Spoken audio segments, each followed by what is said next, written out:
Betrayed by blood, my own brother tried to steal my girlfriend, spreading lies and fake evidence. When the truth unraveled, I faced a choice: forgive, fight, or walk away forever.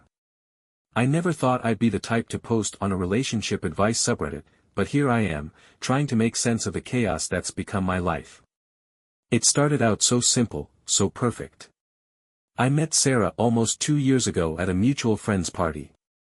She was standing by the snack table, laughing at some lame joke someone had told, and I couldn't take my eyes off her. Sarah was magnetic, kind, smart, and effortlessly beautiful. From the moment we started talking, it felt like we'd known each other for years. Our relationship grew fast but steady.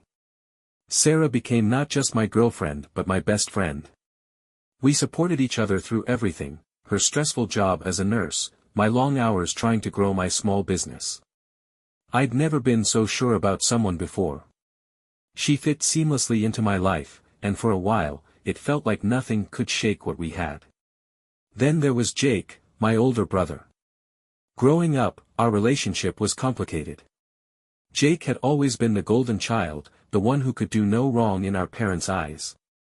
He was charismatic and popular, the kind of guy everyone gravitated toward, and I often felt like I was living in his shadow. But for all his charm, Jake could also be competitive and, at times, downright manipulative. I'd always admired Jake in some ways, but I also knew how self-centered he could be. He had a knack for taking what he wanted, even if it meant stepping on others to get there. Still, he was my brother, and despite our differences, I tried to see the good in him. When I introduced him to Sarah, I hoped he'd like her, not too much, just enough to be happy for me. For a while, things seemed fine. Jake was friendly, maybe a little too much so, but I chalked it up to his usual charm. Sarah was polite to him but didn't pay him much attention beyond the occasional chat when he came over. I thought everything was normal. I couldn't have been more wrong. At first, I brushed off the small things. Jake had always been a flirt, he could turn on the charm like flipping a switch, but I never imagined he'd direct it toward Sarah. It started with little comments, the kind that could almost pass as harmless if you weren't paying attention. He'd compliment her more than necessary, always making sure to tell her how amazing she looked, how lucky I was to have her. When Sarah and I were together, he'd throw in casual remarks about how he wished he could find someone like her. I chalked it up to Jake being Jake. He had never been great at boundaries, but I figured he knew better than to cross any serious lines. Besides, Sarah didn't seem to react to his attention, she was friendly but never entertained his comments beyond polite small talk. I told myself it was nothing. Then, his behavior started shifting in ways that weren't so easy to ignore. He started showing up at my place unannounced more often, always at times when Sarah was over. If we were watching a movie, he'd invite himself to sit between us. If we were cooking dinner, he'd suddenly need to use my kitchen for something. It was like he was looking for excuses to be around her, to insert himself into moments that weren't his. One night, I noticed something that stuck with me. We were all at a bar with some friends, and I stepped away for a few minutes to take a call. When I came back, I caught Jake leaning in too close to Sarah, whispering something in her ear. She looked uncomfortable, shifting away from him. When she noticed me walking back, she gave me a small smile, but something about her expression seemed off. I asked her about it later, casually, not wanting to sound paranoid. She hesitated for a second before shrugging it off, saying Jake had just been making some dumb joke. I wanted to believe her, but a nagging feeling settled in my gut. It wasn't like Sarah to hide things from me, but I could tell she didn't want to make a big deal out of it. Then came the moments that were impossible to ignore. Jake started making subtle digs about Sarah when she wasn't around, small comments meant to plant doubt. He'd mention how she seemed a little too friendly with other guys at the bar or how she had a way of making guys think they had a chance. His words were always framed as brotherly concern, as if he was just looking out for me, but something about the way he said them felt off. I didn't want to believe my own brother would try to sabotage my relationship, but the evidence was stacking up. And the worst part? I had no idea just how far he was willing to go. Jake's behavior shifted from subtle manipulation to something far more calculated. It was no longer just casual remarks or flirtatious comments, he started actively trying to drive a wedge between Sarah and me. At first, his tactics were small, almost imperceptible, but over time, they became impossible to ignore. He began pointing out insignificant things about Sarah and twisting them into red flags. If she didn't answer a text right away, he'd make a comment about how weird that was. If she went out with her friends, he'd suggest she was being secretive. He always phrased it carefully, like he was just looking out for me. "I don't know, man," he'd say. "I just think you should be careful. Women like that, so much attention from guys all the time, you never know what's really going on." The worst part? A small part of me started wondering. I loved Sarah, I trusted her, but Jake was my brother. Was he seeing something I wasn't? Was I being naive? Then, things escalated. One night, Jake sent me a screenshot of what looked like Sarah flirting over text with another guy. My stomach dropped. The messages were vague, nothing outright incriminating, but they had just enough ambiguity to make my mind race. Jake sent it with a simple message: "Hate to be the one to show you this, but I'd rather you know." I felt sick. I didn't want to believe it, but doubt crept in. Sarah and I had always been solid, but suddenly, I couldn't stop replaying the past few weeks. Had she been distant? Had I ignored signs? Before I said anything to her, I did something I never thought I'd have to do: I checked her phone when she left it on the couch. My hands were shaking as I scrolled, feeling like the worst kind of boyfriend. But there was nothing. No suspicious messages, no secret conversations. Just normal, everyday texts with friends and family. That's when I realized something even more disturbing: the screenshot Jake had sent me didn't match Sarah's actual messages. It was fake. The realization made my blood run cold. My own brother had fabricated evidence just to make me doubt her. I confronted Jake the next day, keeping my anger in check as I asked him where he got the screenshot. He shrugged, acting like it wasn't a big deal, saying someone had sent it to him. I pressed harder, but he dodged every question, getting defensive, flipping it around on me, acting like I was crazy for questioning him. That was the moment I knew, this wasn't just jealousy or competitiveness. Jake wanted to destroy my relationship, and I had no idea why. But I wasn't going to let him win. The moment I realized Jake had faked the messages, something inside me snapped. This wasn't just jealousy or some stupid sibling rivalry, this was deliberate, calculated sabotage. My own brother had gone out of his way to make me doubt Sarah, to plant seeds of insecurity, and I needed to know why. I called him, not bothering to mask the anger in my voice, and told him we needed to talk. He acted normal, as if nothing had happened, telling me to come by his place. The second I walked in, I saw it, his smirk, that same cocky expression he always wore when he thought he was in control. I threw the screenshot in his face, literally. He barely glanced at the paper before shrugging, like I was overreacting. He stuck to his lie at first, insisting he was just looking out for me. But I wasn't backing down. I told him I had checked Sarah's phone, that his so-called proof was a fabrication. For a moment, Jake didn't say anything. Then, instead of denying it, he actually laughed. Like this was some kind of game. He leaned back against the counter, arms crossed, and said something I'll never forget. "So what? Maybe I did you a favor. Maybe you shouldn't be so sure about her." My hands clenched into fists. I couldn't believe what I was hearing. My own brother had gone out of his way to sabotage my relationship, not because he thought Sarah was bad for me, but because he wanted to. He wanted her. When I said it out loud, he didn't even flinch. He just looked at me, smirking, and said, "Can you blame me?" Everything made sense in that moment. The flirting, the casual touches, the way he always made sure to be around when Sarah was there. It had never been about protecting me. It was about getting rid of me. I lost it. I lunged at him, shoving him hard enough to send him stumbling back. He laughed again, but this time, there was something bitter in it. He told me I was being dramatic, that I was acting like a child. I told him he was pathetic. That no matter what he did, Sarah would never want him. That he could play all the games he wanted, but he'd never win this time. I walked out and slammed the door behind me, my heart pounding. My hands were still shaking when I got to my car.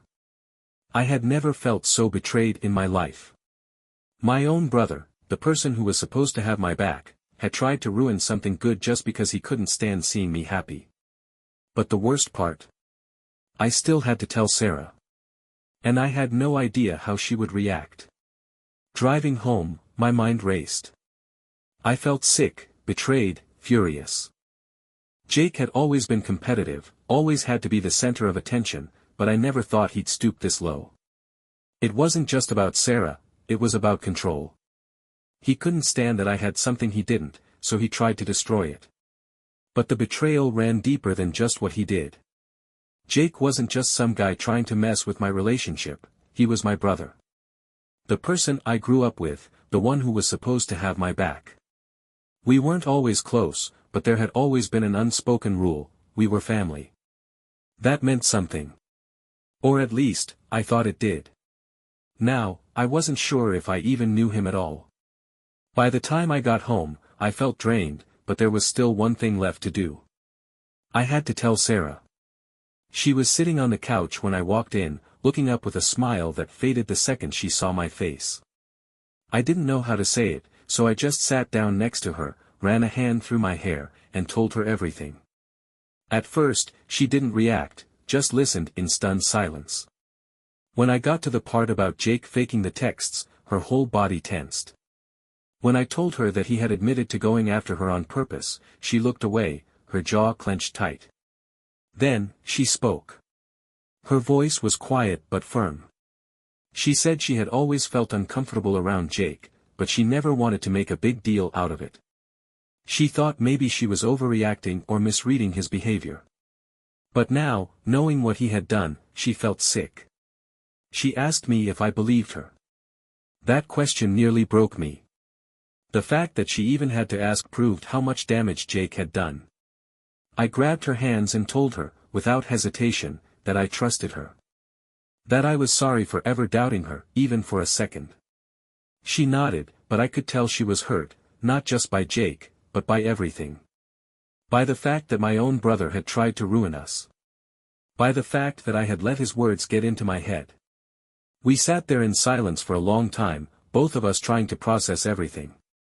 There was no quick fix for this, no easy way to move past it. But I knew one thing for sure: I wasn't letting Jake come between us. Not now, not ever. But the question still lingered in my mind: what now? How do you move forward when your own brother tries to destroy your happiness? Even after talking to Sarah, I couldn't shake the weight of what had happened. The betrayal sat heavy in my chest, and the more I thought about it, the angrier I became. It wasn't just about the lies. Jake had deliberately tried to destroy something good in my life, all because he wanted what I had. I wasn't just going to let it go. A few days later, I got my chance to expose him. Sarah and I had been avoiding Jake, but he must have realized something was off because he suddenly started texting me like nothing had happened. I ignored him at first, but then he sent a message that nearly made my blood boil. "Hey man, you good? Hope you didn't do anything dumb over that whole Sarah thing. Just looking out for you, bro. Looking out for me. After everything." That was it. I was done playing along. I texted him back and told him to meet me at a bar we used to go to. No more cryptic messages, no more pretending. I wanted to look him in the eye when I called him out. When I got there, Jake was already waiting, beer in hand, looking completely relaxed. Like he hadn't spent the last few months trying to ruin my relationship. I wasted no time. I told him I knew everything: the fake texts, the lies, his little game of trying to turn me against Sarah. At first, he played dumb, acting like I was being dramatic, but I wasn't backing down. Then, just like before, he smirked. That same cocky grin that told me he still didn't think he had done anything wrong. "Relax, man," he said, leaning back. "If your relationship is so solid, why are you so bothered? Maybe I just did you a favor." A favor. I felt my fists clench under the table, but I refused to give him the reaction he wanted. Instead, I pulled out my phone, opened my messages, and hit play on a voice recording. Jake's own words from our last conversation came through loud and clear. His confession. His arrogance. His entire pathetic attempt to justify what he had done. His smirk disappeared. I had recorded everything. His face twisted with anger, but there was nothing he could say. He had exposed himself, and now he knew he couldn't lie his way out of it. I stood up, shoved my phone back in my pocket, and told him I was done. I didn't care if he was my brother, family didn't do this to each other. I wasn't going to let him be part of my life if all he cared about was tearing me down. He didn't try to stop me as I walked out. For the first time in my life, I didn't feel like I was living in his shadow. But now, I had a bigger question to face: was this the end of our relationship as brothers? And if it was, did I even care anymore? Walking away from Jake that night felt like severing a limb, painful, but necessary. I had spent my whole life trying to navigate our relationship, convincing myself that our bond as brothers meant something, even when he treated me like I was beneath him. But after what he did, I couldn't ignore the truth any longer. Jake wasn't just selfish, he was toxic. For the next few weeks, I refused to engage with him at all. He tried a few times, sending casual texts like nothing had happened, as if we hadn't just had a confrontation that shattered what was left of our relationship. I ignored him. I wasn't interested in whatever justification he thought he could offer. Sarah and I, on the other hand, worked through things together. She had been just as shaken by the betrayal as I was, but in her usual way, she handled it with grace. She reassured me that she never once considered Jake an option, that he had never been anything more than my arrogant older brother in her eyes. I already knew that. But hearing it made a difference. It took time, but we started feeling normal again. The tension that Jake had tried to wedge between us slowly disappeared, replaced by something stronger. Maybe in some twisted way, he had actually done us a favor, he had shown us how solid we really were. The real challenge was dealing with my parents. They had no idea what had happened, and I debated whether I should tell them. At first, I didn't want to, I wasn't looking for their approval, and honestly, I didn't think they would believe me. Jake had always been their golden boy, and I had spent my whole life being compared to him. But then, Mom called and asked why I hadn't been answering Jake's messages. She sounded concerned, saying he had mentioned that I was acting weird and refusing to talk to him. I almost laughed at how predictable he was. He wanted to control the narrative before I could. So, I told her everything. At first, she didn't believe me. I could hear the hesitation in her voice, the way she wanted to defend Jake, to say that he wouldn't do something like that. But when I played her the voice recording, everything changed. She went silent. Then, after a long pause, she sighed. I don't know what to say. That made two of us. She tried to reason with me, saying that Jake was still my brother, that cutting him off completely wasn't the answer.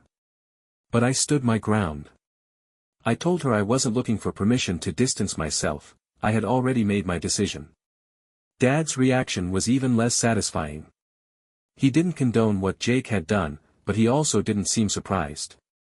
He just said something about how Jake had always been competitive and that he probably didn't mean any real harm. That was when I knew I had made the right choice.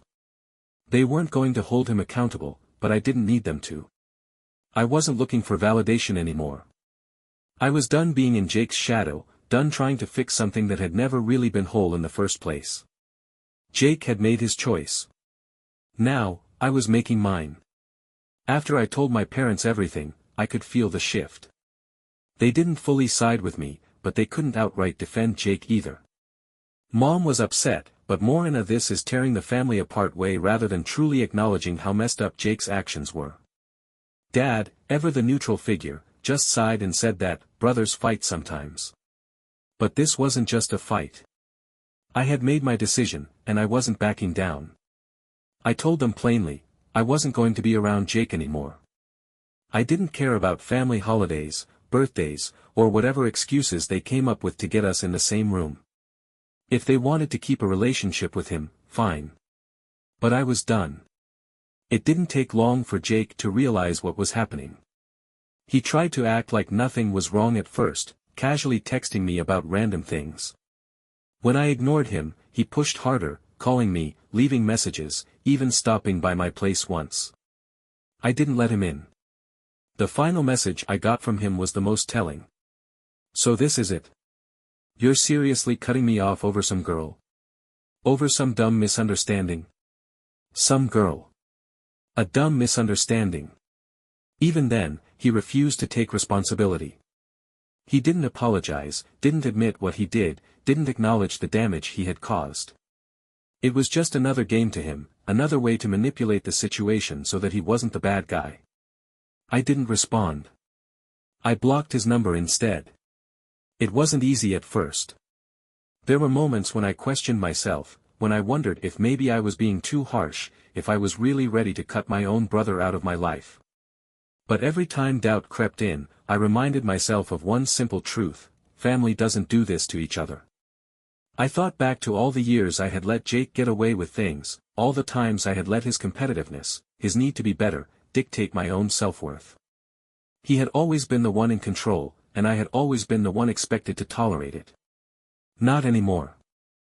For the first time, I felt like I was making a choice that wasn't based on obligation or family expectations.